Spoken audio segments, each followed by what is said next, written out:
La masturbation est l'un des pires péchés qui détruit profondément la personne qui l'a pratiqué. Deux dimensions dans ce vilain péché. En la pratiquant, on pêche contre son propre corps, vu que c'est de l'impudicité.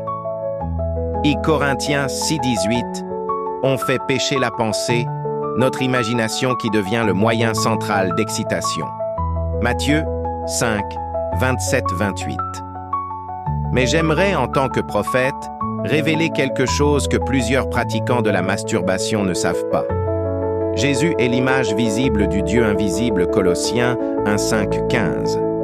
En d'autres termes, Jésus était une représentation et qu'en réalité, en le touchant, c'est Dieu qu'on touchait.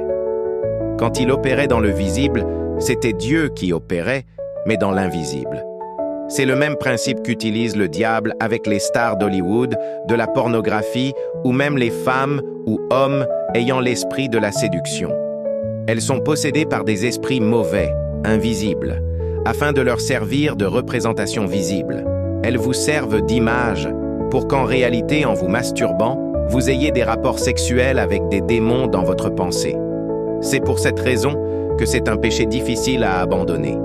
Sache qu'à chaque fois que tu te masturbes, l'image avec laquelle tu couches dans ta tête est un démon, c'est ne pas Kim Kardashian ou Beyoncé. Ce péché fait beaucoup des dégâts dans les foyers, détruit beaucoup des vies, plusieurs dons prophétiques sont corrompus à cause de la masturbation. Nous allons poster bientôt un statut sur comment sortir de la masturbation.